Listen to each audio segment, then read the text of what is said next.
Kung isa ka sa mga madaming tao nagtatanong, ano ba yung forklift? Para saan ba siya? At saan siya ginagamit? Sagutin natin yan.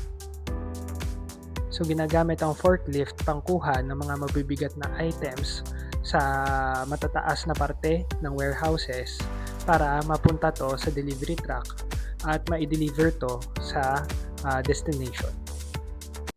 So ito, isang sample ng forklift namin. This is a reach truck type of forklift. It has a 1.5 ton capacity. Ibig sabihin kaya niya makabuhat ng 1.5 tons. And ang reach capacity niya, ibig sabihin yung kaya niyang maabot na height is around 8 meters.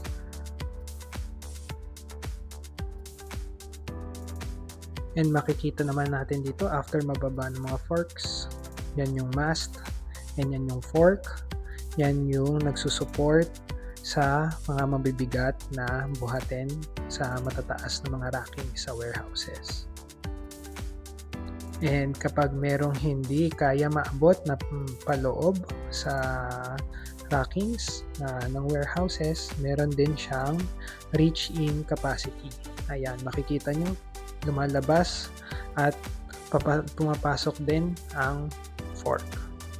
And makikita natin yung safety features niya, yung warning light, tsaka yung side mirrors niya para nakikita din ng operator yung nasa likod habang umaatras siya. And makikita din natin dito sa harap na meron ding headlights. Ayan ang unit.